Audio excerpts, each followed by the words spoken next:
Ideas fresh, mentes on point, un espacio único donde todo Es difícil no verte sonreír.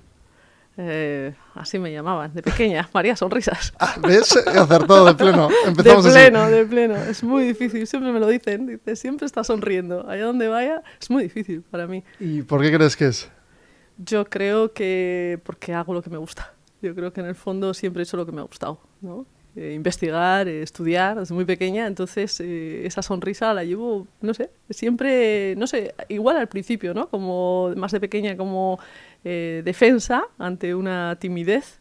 Y cuando digo timidez, pues mi propio alumnado, las personas de las que me rodeo siempre me dicen imposible. O sea, Begoña no es tímida. Y digo, bueno, pues soy muy introspectiva, ¿no? Trabajo mucho, me intento trabajar mucho. Y desde muy pequeña siempre he llevado la sonrisa y ya digo que me llamaban así, ¿no? María Sonrisas, porque siempre ahí donde iba desplegando esa sonrisa. Siempre. Así empezamos, sonriendo. Siempre. Bueno, lo primero que te he visto también que observas constantemente todo, sí, dispositivo, ¿no? Todo. Conectado al ambiente. Todo aquello de lo que me rodeo, me dicen, Begoña está pendiente de todo lo que va ocurriendo, tanto aquí como alrededor, ¿no? Yo creo que una persona analítica está pendiente, ¿no? De todo lo que va ocurriendo. Yo creo que es algo que me favorece o que me ayuda en el plano de investigadora y sobre todo en el de las relaciones humanas. Como he trabajado con equipos, pues al final en el equipo es importante estar pendiente de las personas. Bueno, tenemos muchas cosas que hablar, ¿eh? Sí. Muchas. Bueno, damos por comienzo esta tertulia Mediatac. María Begoña Peñalang. Una auténtica... Bueno, es que las palabras, claro, se quedan cortas al final, ¿eh? Las etiquetas...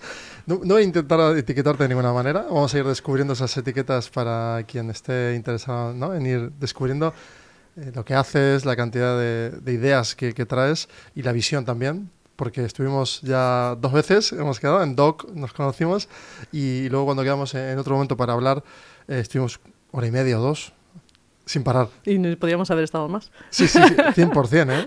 Sí. O sea, ese día recuerdo haber hablado de muchas cosas súper interesantes. Sobre todo, a mí me ha quedado resonando mucho cómo lideras, ¿no? La parte de equipo, todo el talento, nuevo, o sea, esa nueva generación investigadora. Y claro, te recordé otro día, justamente estaba con Luis Berasategui, estábamos dialogando también, ¿no? en MIC, también que están investigando y demás, y me hablaba, ¿no? De lo difícil que es tener un framework mental para poder hacer una labor de investigación en ciencia sobre todo. O sea, muy complicado. Yo creo que es necesario el haber estado, bueno, yo he tenido la suerte de haber pasado por centro educativo, por haber estado dirigiendo un centro educativo en el cual pues había niños, ¿no? Niñas desde 1 añito hasta los 16, 18 años. He tenido la suerte tengo la suerte, ¿no? De estar en la universidad, en la que bueno, las etapas son diferentes y de ver esos contrastes y sobre todo estar muy cerca siempre del alumnado, de las personas, del profesorado, para atender un poco a sus necesidades. Yo siempre recuerdo cuando llegué a ese centro educativo, yo procedía de un banco, ¿no? Estaba trabajando en banca. Y cuando me dijeron, pues qué bien, ¿no? Podríamos contratarte y tenerte aquí en el centro educativo y ¿dónde te gustaría estar? Y yo dije abiertamente, en todo. Quiero aprender de todo y sobre todo quiero aprender de lo más básico, ¿no? De aquí donde esté cada una de las personas, porque tenía la visión de, a mí me gustaría marcar una visión para un centro educativo. Lo veía tan difícil, decía, ¿cómo se puede estructurar un centro educativo para poder llegar a cada uno de los niños, a cada uno de los profesores, ¿no? Profesoras? Y a partir de ahí fue llamándome aún más esa labor de investigación. Y al pasar a la universidad descubrí que todo era repetir, ¿no? En otras etapas, pero que me seguía llamando el poder atender de mejor manera al alumnado, ¿no? Y evidentemente crear esos nudos también con el profesorado para innovar, para hacer las cosas de otra manera. Bueno, aquí hay varias topics ya para ir entrando en materia. O sea, claro, primero lideras talento para ir ¿no? enfocando cada una de esas unidades, sujetos a una temática general o en la que está abocada la investigación en ese sector específico como comunidad académica. Pero claro, ese reto, claro, tú tienes primero que procesarlo. ¿Cómo es el trabajo ahí? Simplemente una pincelada como para comprenderlo. Yo creo que tienes que tener mucha empatía. Yo creo que la clave para trabajar en talento es la empatía. Yo creo mucho en la especialización, ¿no? De las profesiones y a veces pues digo, es que el intrusismo, ¿no? Sobre todo el intrusismo en la educación es difícil. Enseguida el alumnado dice, es que este profesor es mejor que este otro, generan las comparaciones. Evidentemente el que vive la educación, el que vive el trabajar con personas, se le nota. Entonces, meterse en el mundo de la educación y del talento, tienes que ser una persona empática, sentir, ¿no? Y vibrar por qué le está preocupando a este alumno, o qué no está entendiendo, cómo se lo puedo explicar de otra manera. No quiero perder a nadie, porque hay gente también, ¿no?, que se adelanta. A mí me pasa a veces, ¿no?, en clase, en la universidad, que tengo alumnos que quieren correr más y yo les tengo que frenar y decir, no corras tanto, ¿no? Y te dicen que no, Begoña, que quiero. Y digo, no, vamos a esperar a que seamos un grupo y caminemos todos juntos, ¿no? Entonces es importante sentir cada persona y el grupo y estar muy empático en ese aula a cómo te están percibiendo, ¿no? En el día a día, pues tú no todos los días llegas igual, todos los días puedes ir con una sonrisa, pero ellos te sienten. Entonces tienes que trabajar con el grupo y llevarlos de forma empática a los objetivos que yo digo siempre. Yo no vengo a trabajar por horas, vengo a trabajar por objetivos con vosotros. Cuando haya conseguido ese aprendizaje que quiero trasladaros y que vosotros también me vais a trasladar a mí, daré por terminada la clase. Claro, en ese aspecto tienes diferentes mentes que conectan con diferentes velocidades, que buscan también, ¿no?, tener como un protagonismo o un afán de liderar una temática. Vale, conseguís obviamente avanzar porque es la parte coordinadora. ¿Cómo se vive, ¿no?, el aterrizar realmente y lanzar un paper, un abstract, cualquier investigación, un informe? ¿Cómo es? Yo creo que lo primero de todo, para poder llegar a toda la clase, ¿no?, lo que decíamos de los ritmos, eres tú el que tiene que lanzar diferentes retos a diferentes niveles. Yo soy muy partidaria también de esos trabajos que hacen en grupo y a veces les digo, bueno, es bueno que trabajéis en grupo y también es bueno que trabajéis de forma individual para que vosotros os conozcáis.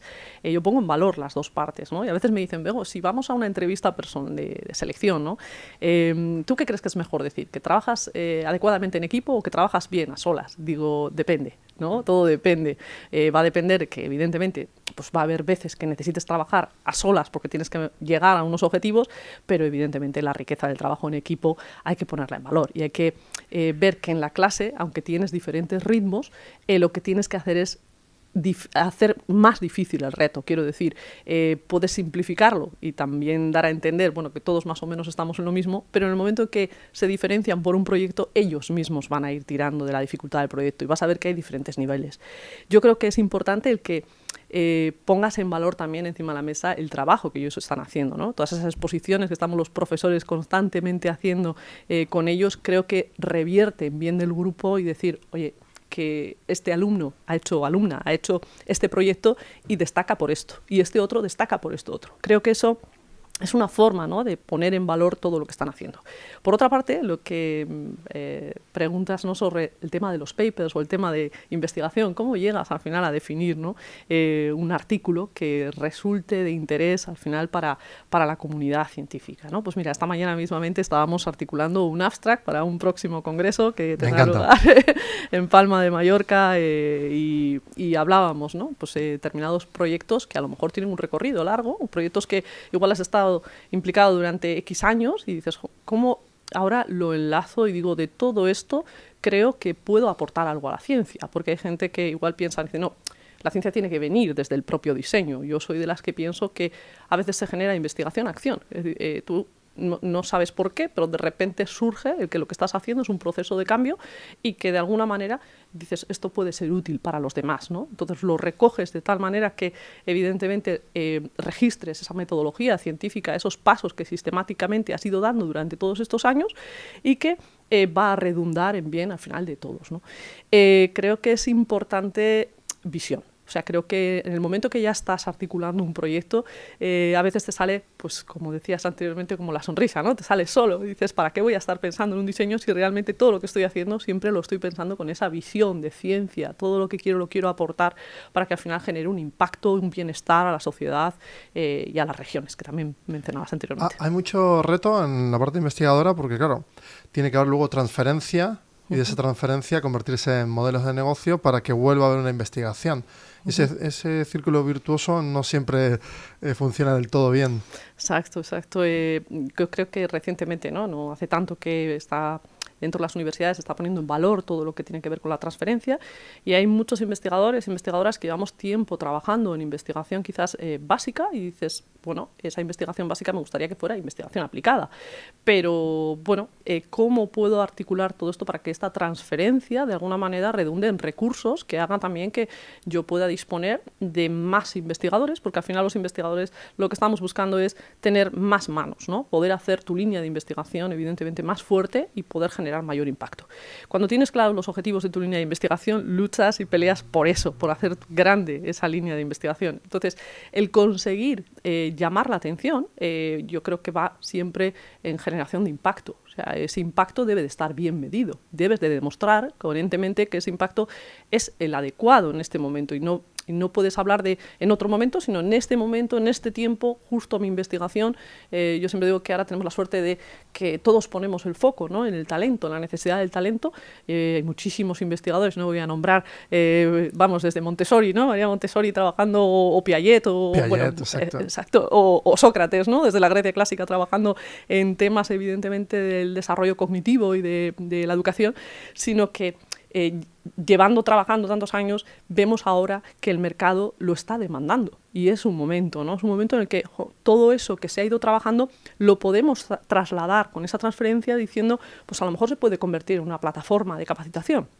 O a lo mejor se puede convertir en un modelo que ayude a las organizaciones en alguno de sus procesos, ¿no?, para ser más eficientes o más operativos. Claro, entonces ahí el reto también es estratégico desde el punto de vista del diseño de lo que se va a estudiar en los próximos años, ¿no? Es decir, se tendrá que hacer una previa investigación también de aquellas necesidades coyunturales que determinen que las investigaciones vayan en una dirección. Porque ahora, por ejemplo, tenemos, ¿no?, un horizonte 2 de cuántica, un horizonte 1 de IA, que ya está en despliegue, y claro, y además todos los sectores que la atraviesan. Entonces, ¿cómo se aborda eso? Yo creo que hay que tener equipos que tengan capacidad holística. Yo creo que lo holístico debe de primar en el diseño de cada una de estas investigaciones y estar pensando en ese impacto. Yo no puedo pensar ahora en qué va a ser dentro de 10 años sin estar pensando en ya si lo que he hecho anteriormente ya está redundando ahora. Entonces, con todas esas mediciones puedo seguir caminando. Es decir, fase 1, fase 2, como bien dices, a veces cuando hablamos en estos momentos, ¿no?, de inteligencia artificial, o hablamos de esa analítica del dato, vuelvo un poco a lo que era la clase. Tenemos que acompañar también al que se está quedando atrás. Hay organizaciones pues, que procedían de aquellos, yo lo recuerdo mucho en las clases, ¿no?, procesos que intentábamos conseguir que fueran de calidad, que intentábamos que las organizaciones se convirtieran en organizaciones que siguieran algún tipo de modelo, y que, bueno, algunas continuaron, se quedaron ahí, y que después de eso ha venido, pues bueno, la analítica del dato y ha dicho, oye, que esos procesos que ya teníais digitalizados, que ahora lo que nos hace falta es que todos estos datos, si están ordenados, pues va a hacer que podamos pensar en una analítica del dato que nos está haciendo los procesos más eficientes. Claro, si yo anteriormente no había estado trabajando en procesos de calidad, pues ahora se me une el tener que trabajar estas dos fases. Si pasamos a la IA, si pensamos ya, es que estos procesos además tienen que empezar a trabajar para empezar a pensar solos. Como no tenga mi organización data-driven, pues resulta que a lo mejor se me va a ir complicando todavía más. Si empiezo a pensar en la cuántica, y una conversación que tenía yo ayer recientemente con el Centro de Impacto Social en Ámsterdam, me decían, Begoña, ¿a qué nivel, no? ¿A qué nivel estáis vosotros? ¿O a qué nivel? Digo, bueno, no vamos a hablar de nivel, vamos a hablar de madurez del ecosistema. El ecosistema, al final, para saber si está maduro o no está maduro, ¿está pensando ya en la utilidad de esa cuántica? ¿Es consciente de lo que le va a suponer esa cuántica? ¿Es consciente de cómo voy a poder utilizar todo esto en mis procesos, en mis personas, en mi región, en mis ciudades? ¿Cómo lo voy a poder emplear? Creo que el pararse sencillamente a pensar cuál puede ser la utilidad de todo esto me puede hacer pensar ya en ¿debo rediseñar mi visión? ¿Debo rediseñar mi estrategia para llegar a todo esto?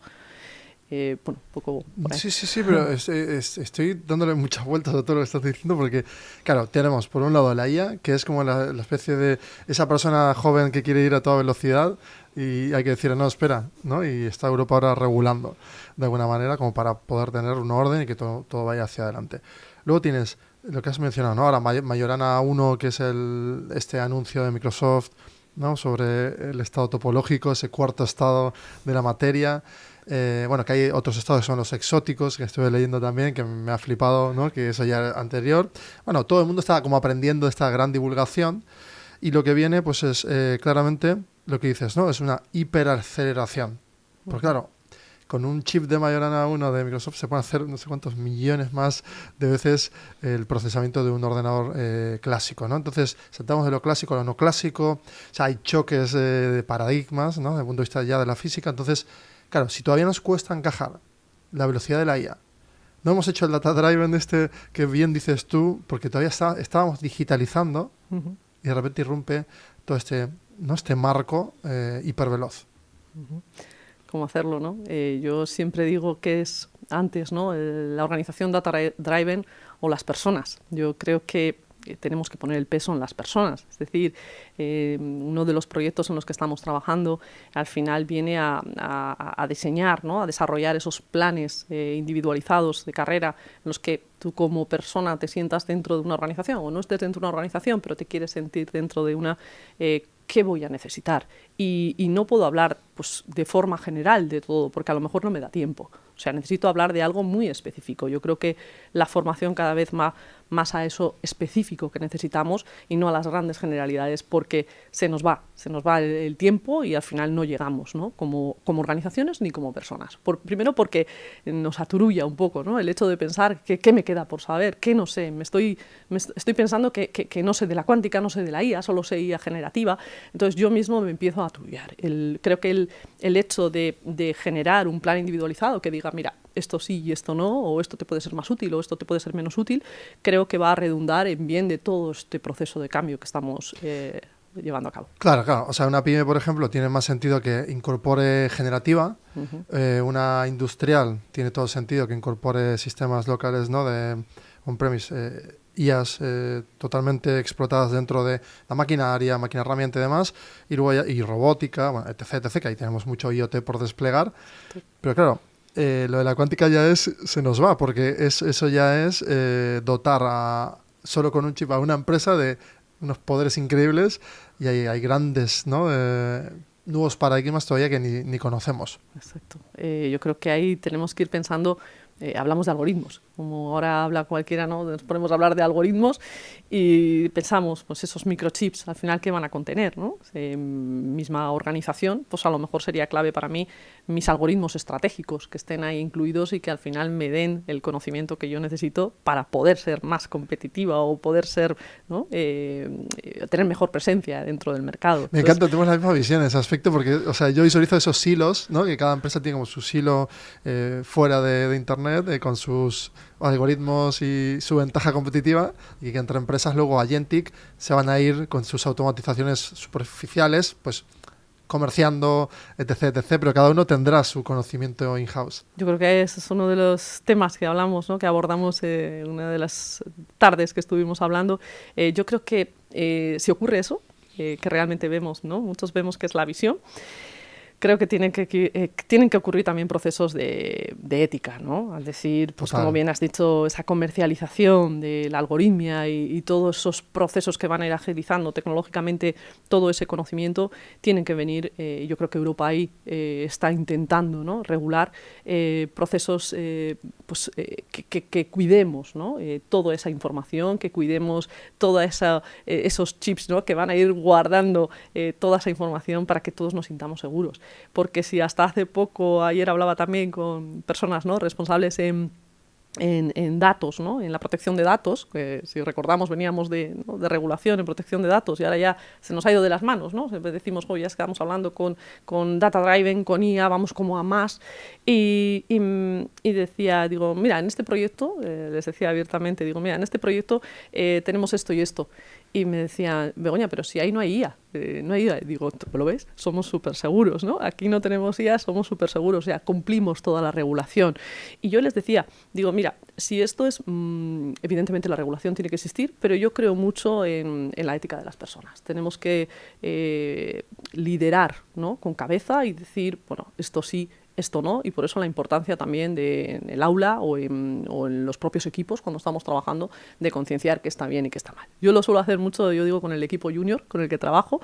Dentro de mi equipo hay un equipo joven, ¿no?, que a veces pues tienes que decir esto está bien, esto está mal, y no tienes que ser flexible en ese aspecto, ¿no? Tenemos que dejar claro esto sí puede ocurrir y esto no puede ocurrir. Yo creo que ahondando en ese aspecto, ¿no?, en lo que tiene que ver con la protección de los datos y cómo debemos de actuar, creo que es trabajar por una cultura en la que al final todos nos sintamos un poco más seguros. Evidentemente existirá la regulación porque es necesaria, pero yo creo mucho en el trabajo en las organizaciones para que se convierta en cultura. Si alguien tenía duda de regular, yo creo que ahora ya no, porque claro, el tema de todos los cifrados, o sea, a nivel cuántico, pues la criptografía cuántica es la que nos permite protegernos, ¿no? Pero sí que es cierto que hay mucho desafío en ese aspecto porque va a ser muy fácil hackear y hay que tener como los contenedores bien definidos, ¿no? Todos esos dockers bien separados y demás. Exacto. Me gusta que me digas la palabra docker. Me decía uno de mi equipo, ¿no?, me decía, Begoña, es que hay que tener muy bien organizados los dockers, ¿no? Y yo le decía, bueno, háblame en castellano, ¿qué es eso de los dockers, no? Le decía picándole. Y me decía, no, Begoña, pues eso, los cubos donde tenemos que tener organizada la información. Digo, bueno, me encanta que tú lo tengas tan claro y que lo traslades, ¿no? Que lo traslades en que esta información tiene que estar aquí o no tiene que estar aquí y para qué. Creo que es muy importante que nos preguntemos para qué. Muy bueno, claro, la arquitectura del dato también. Pasa que, claro, venimos de una época ahora extimidad, ¿no? Pasamos de la intimidad a la extimidad, todo el mundo está como compartiendo absolutamente todo. La empresa dice, no, esto no se puede compartir. Los estados tampoco, obviamente, nadie quiere. Parte del sistema va justamente en el secreto para mantener pues dinámicas del propio sistema. Entonces, ya con estos dockers bien montados, esa infraestructura bien protegida, claro, la velocidad no se imprime en esa estructura, sino por arriba, ¿no? ¿Cómo se va a comerciar? O sea, todo eso es lo que va a cambiar la lógica en el día a día. O sea, ¿cómo ves tú el futuro? Así, una pincelada. Pues la semana pasada estaba en Luxemburgo, en European Union Open Data Days, con unos ejemplos muy buenos, ¿no?, de cada uno de los países europeos. Iban poniendo encima de la mesa cómo estaban actuando y, de hecho, pues de cada uno de los ministerios iban presentando algunos de sus proyectos y todo el mundo hacía esa pregunta: ¿y cómo vamos a actuar o cómo vamos a ver qué información sí, qué información no? Nosotros que venimos trabajando pues ya 12 años, ¿no?, en la recolección de información, yo creo que siempre, o por lo menos personalmente, siempre he pensado estratégicamente y éticamente, ¿no? Es decir, al final el proyecto debe de ser o debe llevar una metodología íntegra y científica en el que digamos, mira, estos datos pueden ser útiles, estos no pueden ser útiles, y los desecho y sigo mis pasos bien hechos, ¿no? Nosotros hemos hecho pues muchos modelos, ¿no?, de gobernanza y en Euskadi diseñamos el modelo de gobernanza de salud y evidentemente fuimos desarrollando este modelo siempre pensando en cuál podía ser todo el ciclo de vida de ese dato y cuáles eran los pasos que debían de seguirse para no faltar a esa ética, no faltar a los criterios que debemos tener en cuenta a la hora de solicitar unos datos y que esos datos sean trabajados a posteriori para investigación. Yo creo que el tener en cuenta todos esos criterios que evidentemente partían de las directivas europeas nos fue ayudando a posicionarnos dentro de lo que yo llamo puzzles, ¿no?, que son como puzzles en los que tenemos en cuenta cada una de las piezas. Estos días en Luxemburgo yo creo que se presentaba algo parecido, ¿no? Decían al final desde cada uno de los proyectos que fueron presentando la utilidad de esos datos y criterios muy claros de que estos datos no son útiles y los tengo que desechar y tengo que garantizar esos criterios de ética para que estos datos no estén deambulando por ahí. Yo creo que una vez que seguimos todos los protocolos o procesos que están marcados, yo creo que es mucho más sencillo no cometer ningún tipo de infracción o que esos datos salgan a la luz. Claro, pero podemos ver, ¿no?, que en el entrenamiento por refuerzo, antes era el humano, ¿no?, el entrenamiento por refuerzo humano, pues todo el mundo iba acumulando datos y se iba reforzando, pues, pero claro, era bastante más inexacto que actualmente. El entrenamiento por refuerzo actual lo que hace es que ese bulk de información bestial que se vuelca al modelo también, pues claro, comete, ¿no?, el fallo de vulnerar. En el caso de las imágenes y demás, ya lo hemos visto con diferentes grandes modelos que han gestionado esto de una forma pues bastante alegal. Claro, estamos hablando ahora de la vida de las personas, del historial médico, de sus enfermedades, pero también vemos el otro lado de la cara, que es, wow, con todos estos datos podríamos acelerar increíble. Ahora con lo de AlphaFold, por ejemplo, el avance pues es una locura.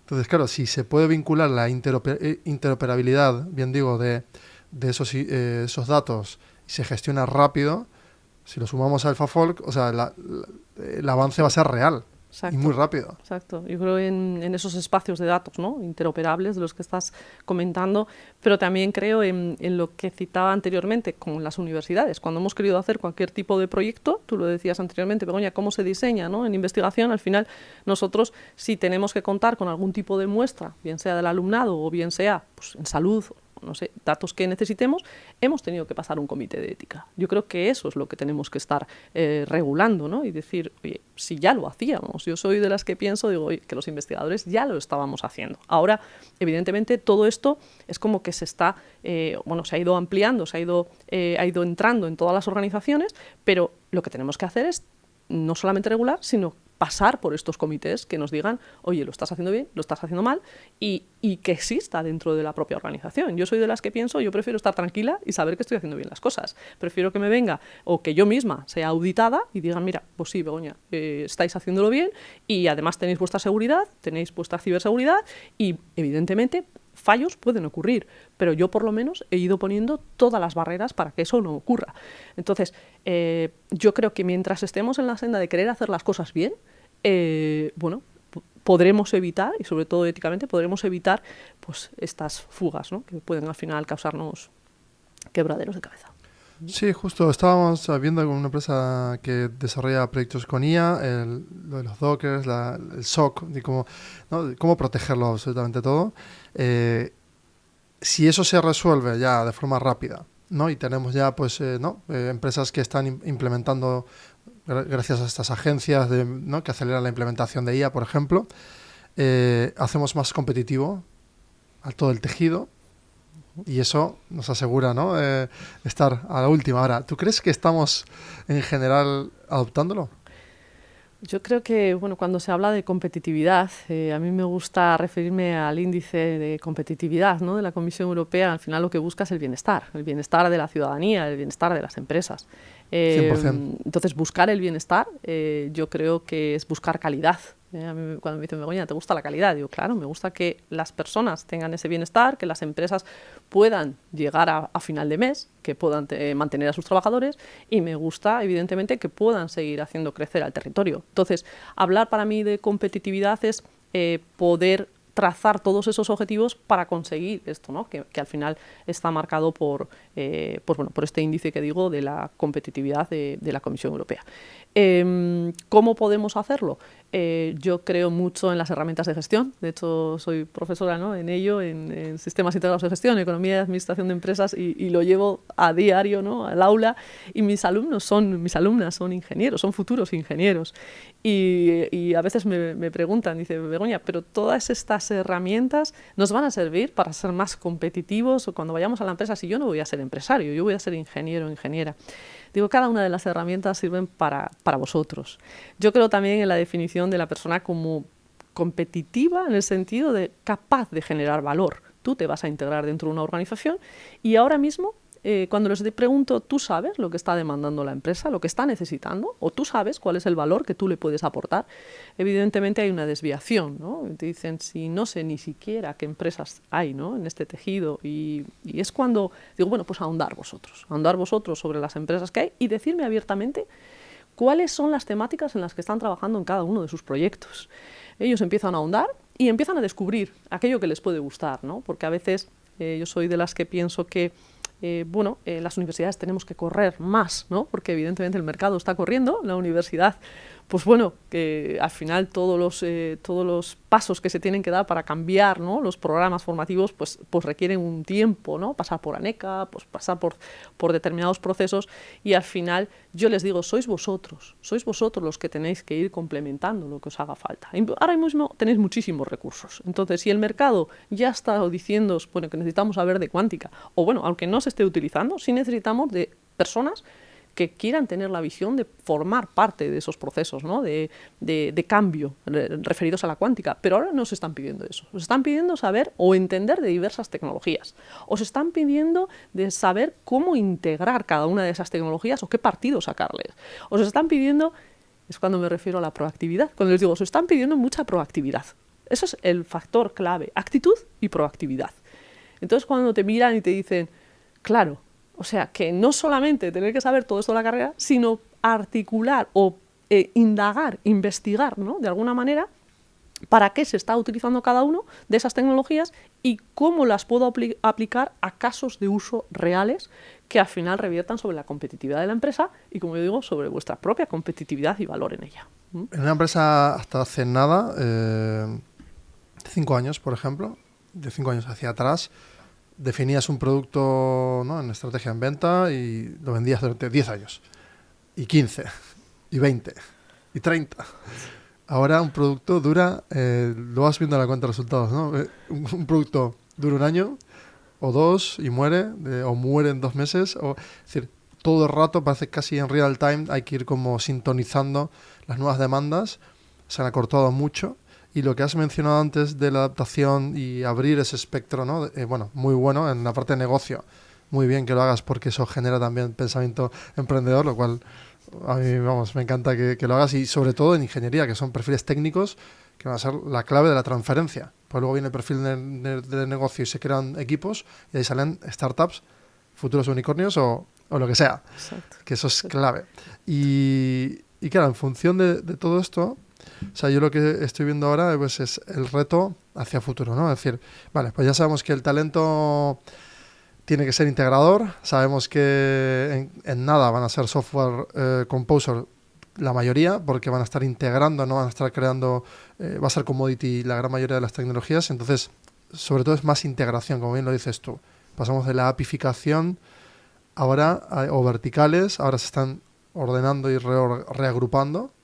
Entonces, claro, la ingeniería, ¿qué papel va a tener en el mundo de la IoT? Muchísimo, eso seguro. Esas integraciones con la robótica, ese despliegue también ¿no?, a partir de 6G, entiendo yo ya que es otro mundo también. Yo creo que hay, yo doy docencia, ¿no?, imparto docencia en ingeniería mecánica, eléctrica, electrónica, a veces en ingeniería de telecomunicaciones.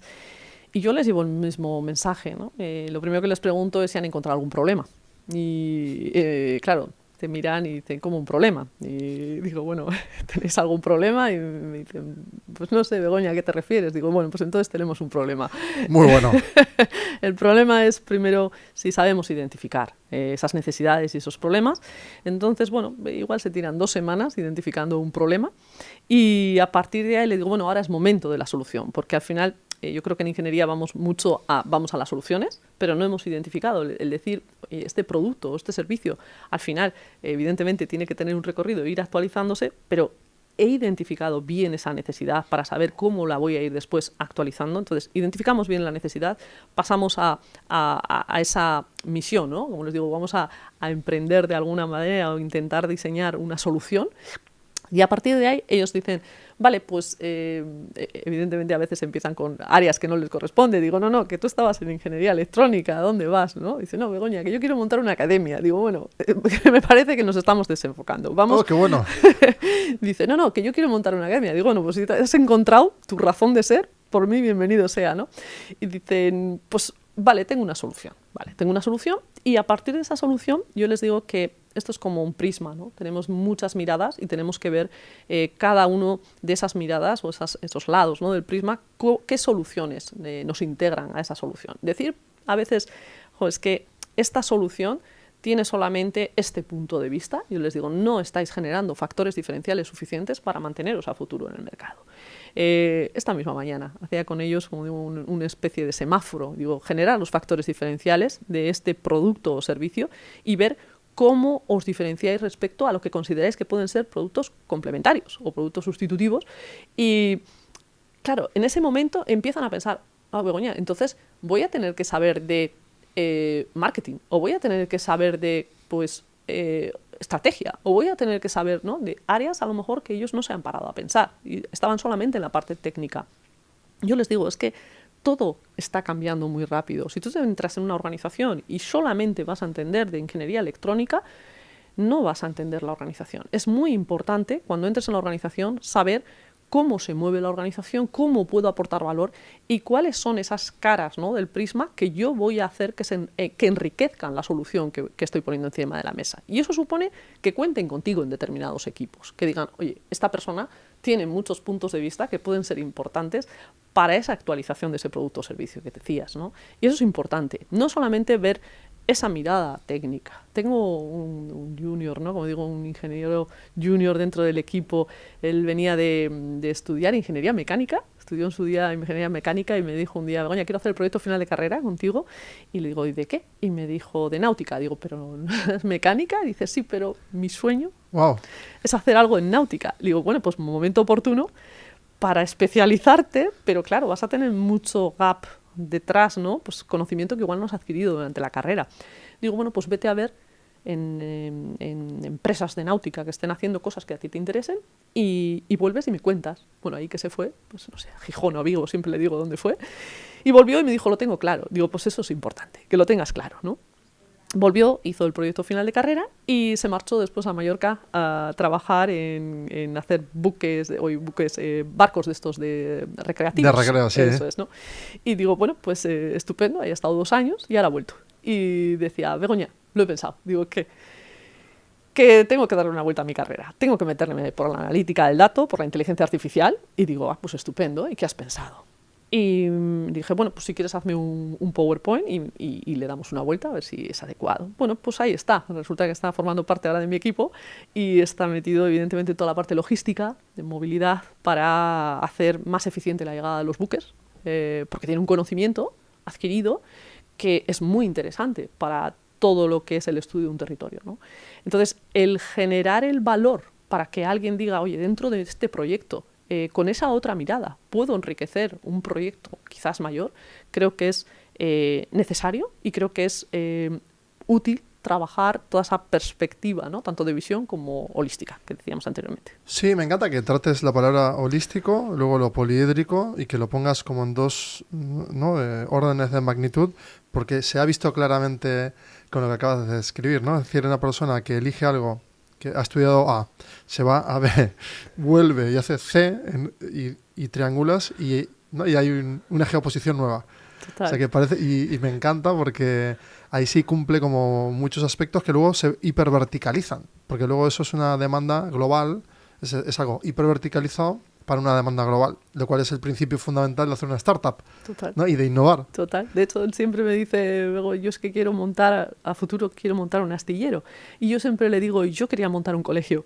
Muy bueno. Yo quería montar un colegio y ahora resulta que dirijo un proyecto que es una academia, ¿no?, a nivel, pues bueno, global. Digo, pero bueno, el astillero quizás puede ser de otra manera. Totalmente de acuerdo. Entonces, bueno, es un paso. Qué bonito también lo que dices, porque es muy bueno, exacto. Es como aquello que en otro contexto era 100% el propósito. Pero claro, son esas promesas que nos hacemos de niño, ¿no? Que quizás también va en lo de tu alumno, en ti y en mí. Pero la coherencia, lo que dices tú es, si vale, el astillero se tiene que transformar, pero la idea detrás del astillero pues va a seguir, ¿no? Exacto. Yo una vez en un congreso me acuerdo que me pidieron hablar 10 minutos y al final estuvimos 1:15 por culpa de los que estaban allí, que no paraban de preguntar y yo encantada de responder. Sí. Y me acuerdo de una persona que me preguntó, venía de magisterio, y me dijo, Begoña, si tú entras en una organización, un colegio, un centro educativo, ¿no?, y empiezas un proceso de cambio, empiezas a implementar innovación y ves que al final hay resistencias para poderlo implementar, ¿qué harías? yo pues le articulé evidentemente diferentes métodos, ¿no? para poder pues, bueno, avanzar en ese proceso de cambio. Dijo, ya, pero Begoña, te vuelvo a preguntar, ¿y si así todo no consigues hacer el proceso de cambio? Pues bueno, yo volví a poner encima de la mesa herramientas que podía ofrecerle, y dijo, ya, Begoña, pero si a la tercera tampoco lo consigues. Y mi respuesta fue, sal de la organización. Creo que la solución es que tú tienes que abandonar el barco. Cuando estás Muy viendo buena. que hay procesos en los cuales no consigues el objetivo, mi idea fue esa, ¿no? Yo procedía a un centro educativo en el cual yo siempre soñaba con que el centro al final se reconstruyera, se actualizara. Era mi sueño.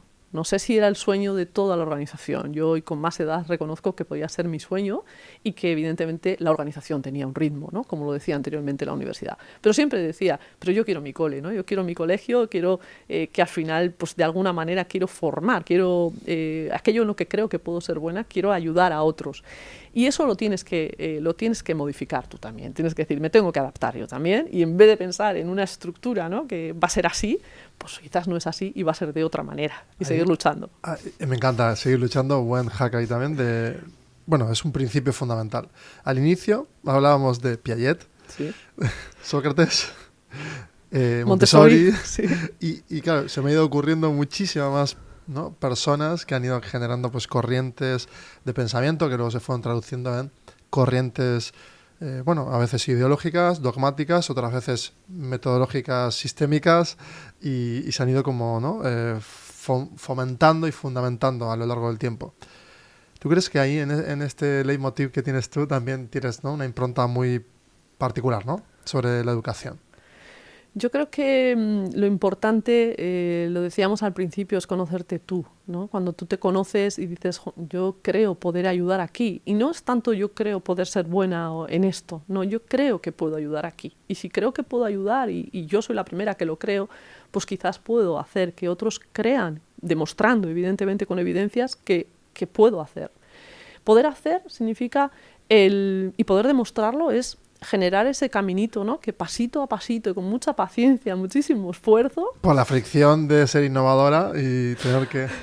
Tienes que esperar, ir Claro. esperando y decir aquí sí, aquí no, porque Claro. los innovadores e innovadoras al final queremos tirar de la historia, a veces se suele decir, queremos hacer, ¿no? Pues tanto Piaget, Sócrates seguramente querían tirar de la historia e ir más rápido, porque no queremos perdernos nada de lo que pueda ocurrir después.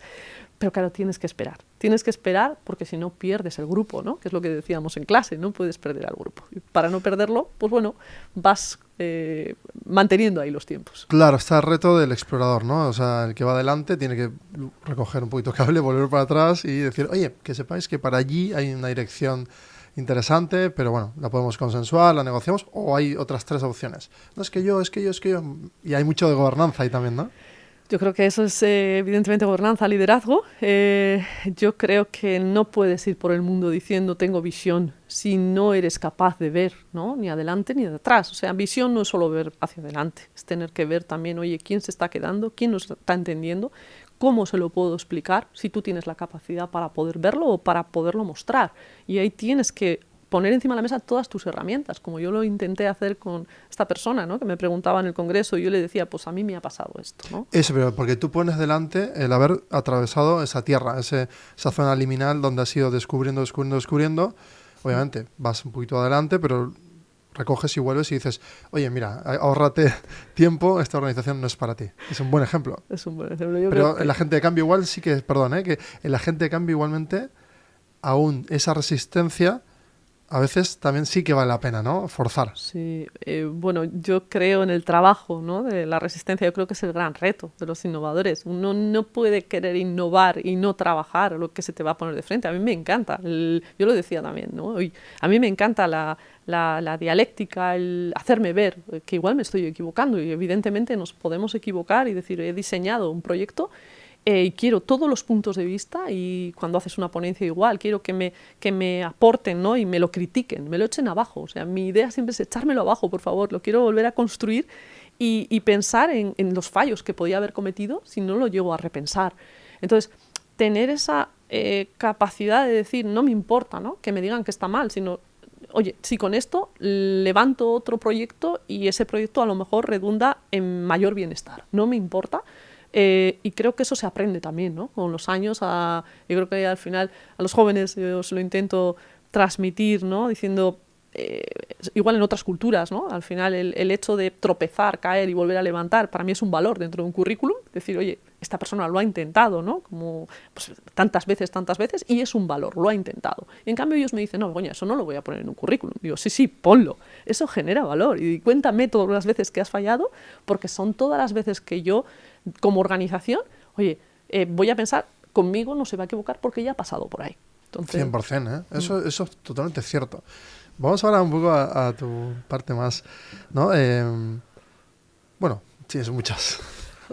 No sé por dónde ir. Pero bueno, a mí me interesaría mucho abordar ahora en un momento. Claro, tú estás constantemente viajando, estás dando ponencias, conferencias, estás ahí como pugnando por ser parte de proyectos europeos para, ¿no?, acercar grandes debates. ¿Me das una pincelada como para que te puedan conocer en este aspecto y qué empujas hace tiempo? Sí, yo creo que ya hará pues igual 20 años, ¿no?, que empecé esa andadura en Europa. Yo quise salir para ver, ¿no?, para contrastar. Yo soy de las que pienso que hay que ver para mejorar, hay que ver lo que hay fuera. Y hará como 20 años que tuve la primera oportunidad para salir. Empecé como evaluadora europea y evaluadora en las organizaciones para decir eso de la calidad, cómo se estaba haciendo, o esos procesos que requerían ese cambio. Y todo ello me fue llevando a conocer pues, muchas personas ahí fuera que al final íbamos conectando por diferentes razones. Hoy es el día que a diario pues, hablo con muchísimos, ¿no?, grupos de investigación y con los que al final pues, generas diferentes oportunidades de proyectos y demás. Y ahora como, pues, yo calculo 1 año y medio, 2 años, que bueno, decidí dentro de lo que es pues, lo que yo pienso, ¿no?, la investigación, el hacer una incursión dentro de la Comisión Europea. Dentro de la Dirección General Regional de Política Urbana, pues me acerqué a decir, bueno, cómo se estaba midiendo cada uno de los aspectos de las regiones. Claro, mi llegada fue, pues, yo creo que todos tenemos que hacer una incursión a decir, bueno, todo es diferente, ¿no? Yo venía como evaluadora, había participado en diferentes procesos en Europa y estaba evaluando proyectos europeos, pero nada que ver a estar dentro, ¿no? Dentro las cosas son diferentes, ves muchísimos puntos de vista, muchísima aportación. De esa manera entré en lo que era el diseño de la estrategia europea de los datos. Para mí fue una gran oportunidad, cómo me trataron, cómo me recibieron, cómo dijeron, bueno, como investigadora puse encima de la mesa, ¿no?, todo lo que estaba haciendo y cómo ellos quisieron que esa investigación fuera más. Y a la vez me dieron la responsabilidad de evaluar todos los indicadores europeos, ¿no?, de la llegada de los fondos europeos a las regiones. Y recuerdo además que en el sencillo email, ¿no?, después de haber hecho esa evaluación, yo esperé una respuesta de está bien, está mal, está regular, ¿no? Esperas y no me llegaba nada, no recibía nada y yo decía, madre, lo he hecho fatal, esto seguro que mal, ¿no? Pues la respuesta, yo siempre lo cuento, fue que me dijeron, pues muy buen draft, ¿no? Muy buen borrador, Begoña, y yo pensé, guau, estaba fatal, ¿no? Porque me lo han llamado borrador. Pues no, es una forma, ¿no?, de expresarse también, decirte, oye, qué bueno que empezamos a trabajar juntos, ¿no? Desde ese momento he empezado ya, pues bueno, ya digo que ya son años trabajando con ellos y sobre todo en el momento que defendí la tesis doctoral que articula, pues bueno, una visión desde, en este caso desde Euskadi, de todo el análisis del sistema regional de innovación y su competitividad, ¿no?, sobre todo el vínculo entre la universidad y el mercado laboral, el desarrollo de las competencias para las organizaciones y demás, pues ellos vieron que lo que estaba haciendo era pasar de ese nivel macroeconómico a un vertical, ¿no? El cómo favorecer toda esa competitividad de lo que hablábamos anteriormente a través del desarrollo de las competencias digitales, competencias de gestión, de autogestión de las personas, en un vertical desde toda esa política macroeconómica. Lo catalogaron como algo disruptivo, como pensaba que podía interesarles, y a partir de ahí hemos seguido trabajando y ahora recientemente venía de eso de Luxemburgo, pues invitada para participar, ¿no?, en este foro en el cual se pone en valor pues proyectos como son pues proyectos abiertos, ¿no?, de datos, que al final lo que viene a decir más o menos es que estamos trabajando juntos porque esa línea de investigación se vaya haciendo más fuerte. Actualmente trabajáis con una multinacional también, tenéis un proyecto.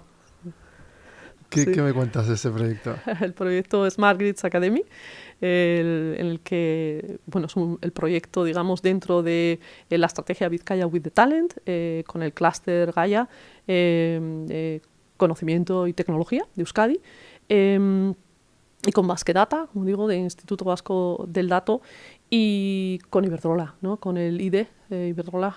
Yo creo que es un sueño para cualquier investigadora. Pues, lo decía anteriormente, ¿no? Procediendo de ese colegio en el cual intentaba atender a los niños, luego pasaba a la universidad.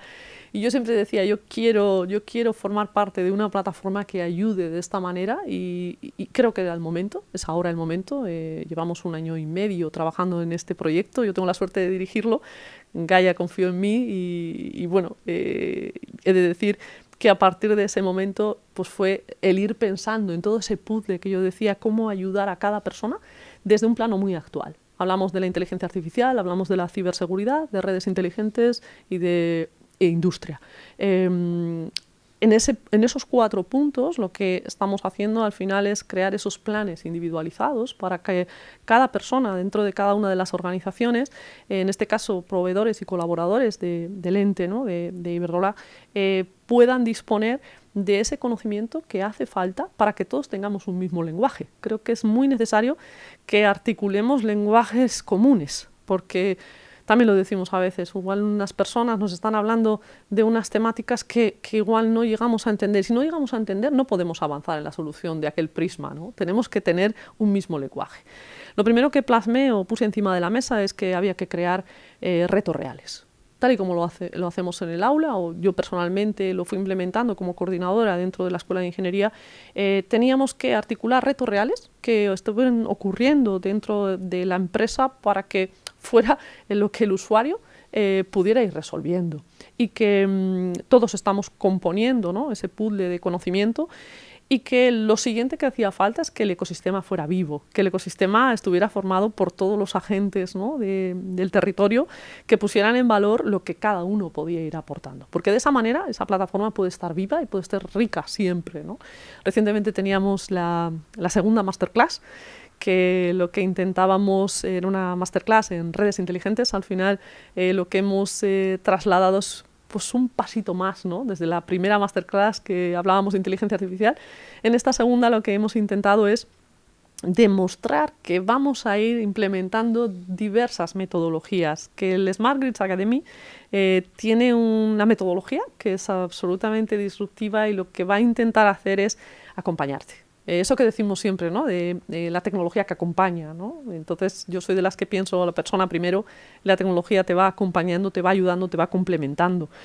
Y esa herramienta nos va a tener que ir identificando con mis necesidades, con lo que yo voy a necesitar en esta formación para mi puesto de trabajo o para allí donde yo quiera estar. Entonces, o sea que ese acompañamiento, es decir, que va a ser un acompañamiento al talento directamente, al talento. O sea, muy, muy cerca. Eso es. Claro, la IA, de hecho, ahora viene a hacer eso constantemente, ¿no? De hecho, bueno, acaban de lanzar justo ahora Google con Gemini AI, y, claro, ya estudiar se está reescribiendo. Ahora vamos a ir hacia un foco más en la parte de cuando tú diseñas, por ejemplo, ¿no? Un flujo, una algoritmia, o determinas qué quieres conectar con qué para estudiar qué cosa y definir esos proyectos. ¿Cómo vives, ¿no? Como todo ese proceso, y cómo lo expectas a partir de ahora en adelante? Que claro, todo lo que tú sueles hacer, o sea, se hormona, ¿no? De una manera increíble, se potencia. Exacto. Yo siempre decía, yo quiero pizarras. Yo soy muy de pizarras, estoy todo el día en la pizarra, con mis pizarras dibujando y generando toda esa integración, ese conocimiento. Yo creo que desde el plano filosófico, ¿no? El plano conceptual, es decir, pues por aquí, o dar bien la definición. Yo, de cualquiera de los ámbitos, y me dicen innovación, necesito conceptualizar coherentemente para decir después, con esto vamos a medir pues una innovación disruptiva, una innovación tecnológica, ¿qué vamos a medir? Y necesito dibujar, y necesito pensar si esto, al final, estratégicamente pensado como metodología, tiene coherencia con eso que estamos buscando a posteriori. Lo decías anteriormente, datos, ¿no? Información que le pedimos al usuario, pero esos datos, esa información, ¿va a ser útil a posteriori? Si no, no lo pido. Si no, cuando me decía Begoña, pero al crear un proyecto, claro, seguramente, por ejemplo, para generar un modelo de inteligencia competitiva, como organización me vas a pedir todos los datos. Digo, no, al revés. quizás eres tú el que va a venir y va a decir, oye, ¿cómo integro mis datos a los tuyos? Porque veo que de esa manera puedo generar visión para mi organización. Es decir, que darle la vuelta y decir, no somos los que queremos pedir datos y datos, sino que si tenemos la capacidad de investigar y analizar los datos que pueden ser coherentes para mi visión y para la visión de otros, somos los que debemos estructurar esos datos para ayudar a la sociedad a decir, mira, ya tenemos estructurados datos y ahora te vengo a ayudar, como en estos planes de carrera, ¿no? Te vengo a acompañar, pero ya con ello hecho. Claro, porque ahí tú diseñas en función de lo mismo que antes hablabas cuando toda la parte de salud, ¿no? Que es todo al final son mapas de datos que van rodeando a la persona en diferente contexto. Porque lo hablas, ¿no? El talento en la organización, el talento consigo mismo, el talento en un hospital, porque también tendrá que pasar por un hospital en algún momento y sus datos... ¿no? Es una especie de burbuja que se va cambiando de color en cada contexto. ¿Tú cómo visualizas, ¿no? Esto en profundidad? O sea, cuando te pones a diseñar, a hacer esos dibujos arquitectónicos que son formas, me imagino, son, ¿no? Edificios de componentes, ¿cómo los mueves? O sea, ¿cómo te inspiras? ¿Cómo es esa parte más creativa? ¿Qué sucede en tu mente? Yo creo que en mi mente está algo que mencionábamos anteriormente. Yo creo que la palabra que más llevo es empatía integradora, ¿no? Diría, ¿esto realmente va a ser útil? O sea, ¿esto realmente le va a ser útil a esta organización? ¿Esto realmente le va a ser útil a esta persona? ¿Esto realmente estoy constantemente pensando empáticamente en si esto va a ser apropiado? ¿No? ¿Va a ser apropiado? O mejor por aquí no, mejor por aquí. O ¿cuántas piezas, ¿no? voy a poner a este modelo? Pues yo soy de las de menos es más, ¿no? Pues con menos piezas a lo mejor consigo hacer entender más. Creo que en los procesos en los que he diseñado, ¿no? modelos, en los que quizás, haciendo alusión un poco a lo de las resistencias, ¿no? yo creo que tenía que generar modelos sencillos para que todos se sintieran dentro de ese modelo. A veces si haces modelos muy complicados, en los que no te van a entender, es mejor ir a menos y decir, mira, estoy diseñando este modelo en el que estoy teniendo en cuenta estas 4 piezas y solamente con que integremos estas 4 piezas ya va a suponer una mejora. Hay un trabajo también personal, porque los investigadores yo creo que a veces buscamos la excelencia, buscamos que no haya sesgos, buscamos exactitud, buscamos cuántica, ¿no? 0,1 no, exacto. Pero también hay un trabajo personal de decir, es que igual con menos ya estoy haciendo el bien. Quizás después van a ocurrir esas actualizaciones y se va a ir mejorando, pero ahora con 4 piezas yo creo que suficiente para dar un salto. Claro, para hacer un fit con el contexto adecuado. Entonces, o sea, el trabajo que tienes que hacer es, más allá de ver el estado de complejidad del sistema que pueda crearse, es hacer como esos inicios, esas versiones 1 a contexto exacto, y si logras ese contexto exacto, la mayoría lo va a aplicar. Yo creo que en ese contexto tienes que factorizar, ¿no? Y decir cuál de ellos puede tener más impacto. Yo recuerdo procesos en los que a lo mejor he tenido en cuenta 4 piezas y he pensado, vale, esta pieza va a suponer menos resistencia, pero esta otra me va a generar más impacto, pero esta otra es más integradora, pero esta otra... Entonces, conociendo un poco el adjetivo de cada una de esas piezas y demostrando, ¿no? científicamente, oye, factorizo y sí me da así, pues a lo mejor estoy revirtiendo más en la sociedad. Recuerdo uno de los procesos, ¿no? que hicimos de estudio, ¿no? de al final el impacto de la innovación en la universidad y el impacto sobre las competencias de los alumnos y cómo eso repercute al final en su empleabilidad. Y yo, pues bueno, eran los números. Yo digo, esto me ha dado, yo esto lo tengo que decir, ¿no? Estábamos diciendo pues que a lo mejor organizaciones que estaban empleando más recursos en la innovación y en su apertura, en su internacionalización, estaban redundando en alumnado que se autogestionaba de peor manera. Esa frase es dura de decir y es... No, Begoña, eso no puede ser verdad. Claro, dicho así, era lo que me daban los números. Claro, pero si lo analizamos, quizás lo que estamos diciendo es que si se queda en una sencilla política, ¿no? Una política de la organización y no baja hacia los trabajadores, no baja hacia los profesores y no redunda en diseños metodológicos dentro del aula, evidentemente los alumnos pues quizás van a decir, bueno, si mi organización ya es innovadora o ya es autosuficiente, ¿para qué voy a hacer yo más? ¿No? Y ya me quedo ahí en esa falta de autogestión. Claro, porque has utilizado una palabra que es redundancia, o sea, tiene que redundar la información, redundar, hasta que genera una inercia, esa inercia genera una velocidad, esa interacción pues empieza a generar pues estados de fenómenos emergentes, ¿no? Y a partir de ahí es cuando se empuja hacia arriba. Exacto, Entonces, claro, un modelo pequeñito igual es mejor porque las palancas que toca son quizás triggers más efectivos, ¿no? Yo creo que ahí la clave de la metodología es el diseño. Lo hemos dicho al principio, ¿no? Sí, La conversación. sí, el diseño es la estrategia. O sea, cuando dices un modelo, cuando lo diseñas, ya tienes que estar pensando en esa visión que también hablábamos al principio, de estratégicamente qué va a generar mayor impacto y cuáles son las piezas que yo como investigadora estoy detectando y estoy encontrando en la literatura científica y al final decir, vale, esto es lo que me dice la literatura y yo puedo aunar, dar una pequeña semillita para ir mejorando ese modelo y ver, wow, pues quizás con esto ya estoy generando suficiente impacto. Si consigo que lo entiendan y también redunde en esa transferencia de la que hablábamos anteriormente y que pues diferentes organizaciones crean en ello y lo implementen, pues ya estoy redundando en ese bienestar, en esa competitividad de las organizaciones. Si además consigo que se conviertan en un sistema para ellos, evidentemente, si soy capaz de recoger toda esa información y volver a añadir otra pieza, volveré a caminar sobre una segunda fase. Se parece mucho a los dilemas también. Claro, lo estoy visualizando como emprendedor de una visión C-level en un board de una empresa, yo sé, de X tamaño, da igual. Los dilemas que se van presentando, ¿no? Y cómo el modelo y la cantidad de parámetros de esa persona decisora va, ¿no?, tocando diferentes palancas. Y cómo muchas veces, claro, el algoritmo ese pequeñito que vamos creando, que al final son como procesos muy concretos, siempre son para llevar a esos sujetos a un estado diferente.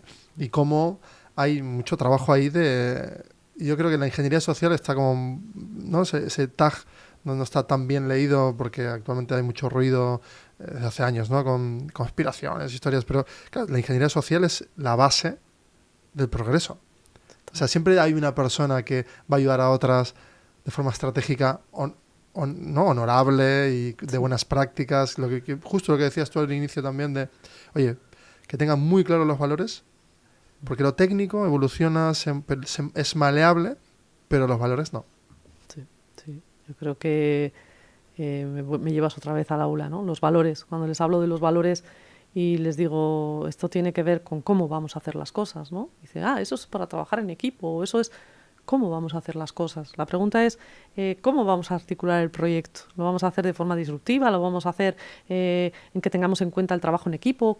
¿Cómo lo vamos a hacer? Yo creo que y se está viendo, ¿no?, en esa ingeniería social, yo creo que lo que más tenemos que trabajar es ese diseño dentro de las organizaciones, adecuando o adaptando esa tecnología, el de cómo está funcionando la cultura de la organización, porque es súper importante el que el liderazgo se plasme, ¿no?, en la organización y digas, en mis equipos dicen, como decíamos antes, ¿no?, con la ética, esto es aceptable, esto no es aceptable, esto, si todos lo tenemos claro desde el principio, creo que redundan esos valores al final en cada uno de los proyectos que lo estamos haciendo y al final es algo que se impregna y creo que tiene que formar parte, pues eso, de cada uno de los proyectos, ¿no?, que estamos haciendo. Claro, en una teoría más de juegos, o sea, si tenemos 3 sujetos, si cada uno tiene claro las habilidades que despliegan el juego puede cambiar, pero la estrategia se mantiene, ¿no? Exacto. Yo creo ahí cuando hacemos jugar, ¿no?, en esa teoría de juegos todas esas posibilidades y las personas, ¿no?, que tienen la capacidad de diseñar para esa visión van a estar en todas esas opciones. Y a veces es bueno dejar optar para que todos entendamos, ¿no? Y se autorregulen, ¿no? Exacto. Yo creo mucho en esa regulación, ¿no?, el mercado, en esa regulación. Claro, decías, empujar el talento with the talent, sí, no sobre, o sea... Estamos ahí acompañando. Entonces, claro, si el talento necesita ser autogestionado, autorresponsable, y el modelo ha cambiado hacia allí, ¿no? Evidentemente, ya las fricciones naturalmente en una organización son las de tarea A, entrega B, y en el medio 3 personas que procesan la información para que A sea B. Entonces, claro, cuando esas 1, 2, 3 dentro de ese cadena de procesos son 3 sujetos que no se comunican bien o no redunda bien la información o no hay un proceso bien definido, pues ya sabemos que B nunca llegan los problemas y demás, que eso es súper habitual. Entonces, ¿cómo ves tú esa parte de autogestión que falta, yo creo, madurar mucho a nivel social, la parte de decir, oye, espera, esto no va de tener jefes, esto va más de un locus interno de decir, oye, ¿qué quiero, yo qué traigo a la organización? Aquello que traigo pues es intercambiable, interoperable, pero yo llego hasta aquí. Yo creo que lo hablamos en el Doc Summit, lo del trabajo personal.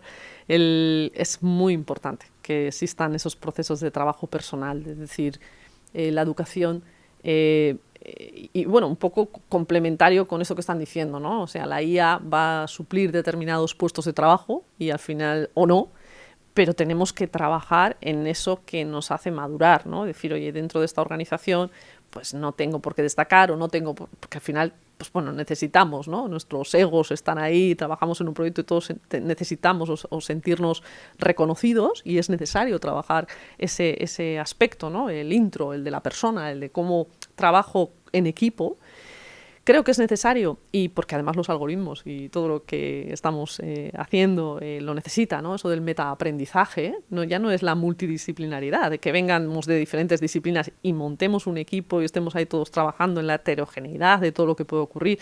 No, es que los propios algoritmos necesitan ese metaaprendizaje, ¿no? Todo ese metadata, esos puntos de vista y generar indicadores compuestos y más. Entonces, si nosotros mismos no somos capaces de ver todos esos puntos de vista e integrar el conocimiento de otro del equipo con suficiente madurez para decir, es que es valioso, es que esto aporta, es que no conseguiremos el que ni la IA tengamos esa IA inteligente, ¿no? Que nos haga predecir pues cosas que a lo mejor son fundamentales para todos estos procesos, ni haremos que nuestros equipos sean suficientemente integradores.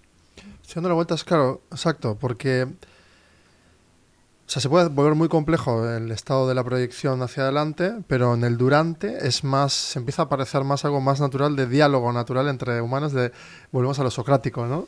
Quizás requiere de paseos, de debates y volver y contarle a la máquina, que la máquina ejecute, volver a extraer, volver a procesar con humanos, volver a la máquina. Es decir, yo veo hay mucha convivencia, ¿eh? No veo una especie de... Bueno, la suplantación yo no la veo, claramente. Sí veo como un estado de la reflexión nuevo. Nos va a llevar a que los básicos obviamente sean mucho más elaborados y que, bueno, que se enriquezca seguramente el lenguaje natural propio nuestro, porque vamos a tener mucho más, bueno, tenemos acceso a conocimiento, bueno, a información, el conocimiento hay que procesarlo. Yo soy de las que pienso el vídeo que decíamos recursos humanos y ahora hace falta humanos con recursos. Muy bueno. Humanos que al final pongan encima de la mesa todos los recursos que tenemos y más tecnológicamente y sean integradores, ¿no? En todos los aspectos. Qué buena palabra, y ser integradores por un lado, en la parte de backend, ser integradores, lo decíamos, ¿no? Esos perfiles técnicos se vuelven integradores de los commodities. Por el lado del front, los equipos también integran. Exacto. Y deben aprender a tomar decisiones. Yo creo que toda esa tecnología nos está dando muchas herramientas, nos está dando muchas capacidades, pero es necesario que nosotros aprendamos a tomar decisiones. Mira qué guay, ese punto también está genial, ya vamos terminando, pero bueno, tú y yo podemos estar muchas horas más, ya lo sabemos. Claro, por ejemplo, otro día estábamos hablando de, oye, pues tú falla, el contexto es el fallo, procésalo con un filtro IA, en ese caso personaliza un GPT para convertirse en un filtro que no tenga que ser yo, que oye, yo no tengo que decir sí o no a esto, tú enfréntate a dialogar con ese filtro, sobrepásalo y cuando ya tengas la sensación de esa gobernanza de el output de esto sí que ya me parece que lo voy a exponer y pasa ya a semipúblico, es decir, a esos mandos intermedios que si quieres o no, porque si ya sabes que el filtro lo ha pasado por IA, ya sabes que tienes la seguridad de que eso funciona y te genera una autoestima, te lo eleva, ¿no? Exacto. Creo que estás volviendo a María Montessori, ¿no? Al final, bueno. Si les dejémosles a ellos hacer, si son capaces de hacer, ¿no? Autorregularse, pues que decidan. Y la IA hace eso, o sea, te pone en espejos contra esa autorregulación, ¿no? Si la quieres utilizar en función de eso. Sí que hay un riesgo, no sé qué opinas tú, en quizás que se tope, llega un tope y tengas que salir de la herramienta y buscar esa inspiración de vuelta allí fuera. Está claro. Yo creo que ahí está ese desarrollo cognitivo, o sea, en el que nosotros debemos seguir participando y hacer elevar esa inteligencia. Yo creo que somos parte o somos las personas, ¿no? Las primeras que debemos ir haciendo crecer esa IA con esa ética, pero evidentemente con todo ese desarrollo cognitivo que necesita, ¿no? Y con todo, yo suelo decir que todo ese background, todo ese conocimiento que nosotros tenemos de diferentes experiencias, de diferentes vivencias, la empatía que poníamos encima de la mesa también, ¿no? A lo largo de la tarde, es necesario. Y todo aquello, hoy hablaba también del valor de la mano, ¿no? O sea, la IA no está en procesos que pueda tocar, o sea, todo eso que es más cerebral, que parece ser que le estamos dando el poder de tomar decisiones y poner esos filtros, fíjate lo lejos que está, ¿no? De una mano, de todo lo que tiene una mano y poder tocar y que ellos puedan argumentar o puedan detectar, ¿no? Como nosotros. Hablando de conversaciones, justo hoy hablaba de la confianza, ¿no? Unas personas tienen un algoritmo increíble que han logrado, un orquestador IA, bueno, que logra unos objetivos totalmente sobresalientes y las personas no lo pueden creer. Entonces dicen, no, esto no puede ser, esto no tiene sentido. Y aún viéndolo, en cambio, si lo que dices tú, ¿no? El tocar hace que automáticamente confiemos. O sea, ¿qué importancia todavía está en la validación de lo humano? Por terminar, pincelada de futuro, o sea, pero ahí o sea, realmente, ¿qué estás viendo que pueda suceder en los próximos 20, 50 años? ¿Qué sensación tienes? ¿O cuál es lo que te urge desde dentro? Es decir, ¿es ilusionante? ¿Estás en duda? Yo creo que es apasionante. Yo no soy de las que piensa o tiene miedo, ¿no? A lo que va a pasar, para nada. Creo que todo esto es complementario. Creo mucho en lo que decíamos de la ética y que tenemos que poner en valor la credibilidad, la confianza, ¿no? En el ser humano, con esa regulación, evidentemente, para que todo esté, pues eso, bajo ese control o ese paraguas.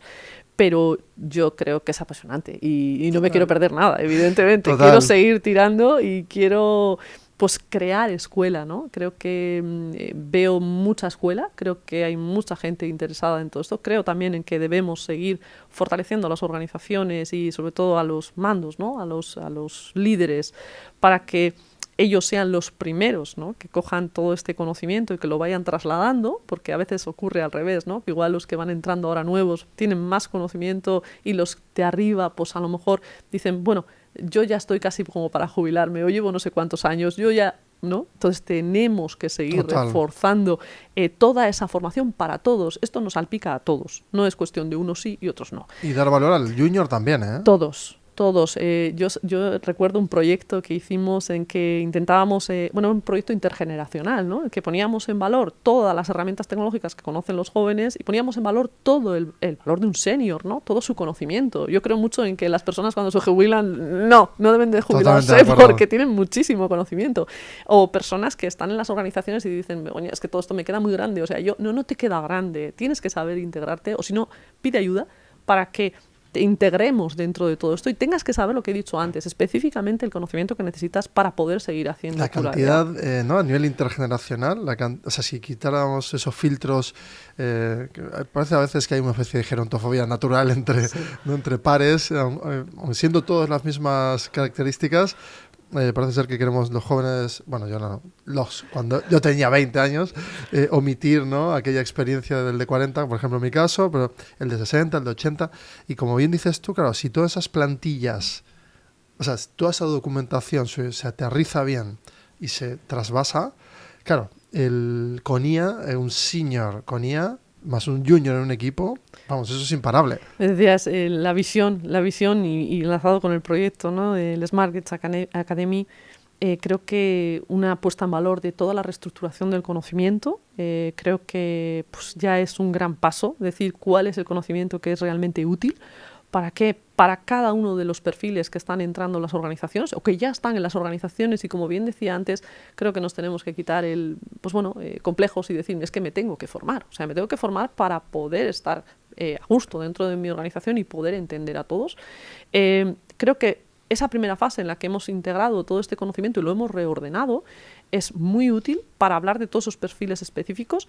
Creo en ese futuro en el que vamos a seguir trabajando porque esto vaya a más, para que vaya evidentemente a muchas más áreas que tenemos que seguir integrando, como decías antes, salud, pues la cuántica, la IA, seguir trabajando, la ciberseguridad, muchas otras áreas en las cuales todo esto va a correr y va necesitar muchísima más actualización y sobre todo muchos retos. Necesitamos resolver muchos retos diariamente para decir ese desarrollo cognitivo del que hablábamos antes de déjame que yo voy a pensar o déjame que yo voy a tomar la decisión, ¿no?, sobre esta IA, es el que tenemos que trabajar, el hacer pensar al ser humano y seguir ahondando en cómo puede tener procesos reflexivos más importantes, ¿no?, dentro de todo ello. Claro, porque lo importante ahí no es ostentar la memoria del conocimiento, sino la cantidad de procesamiento, que es lo que hace que sea más vivo, ¿no? La teoría de juegos que decías anteriormente, el por qué sí esto, por qué no, ¿a qué me lleva esta decisión, ¿no?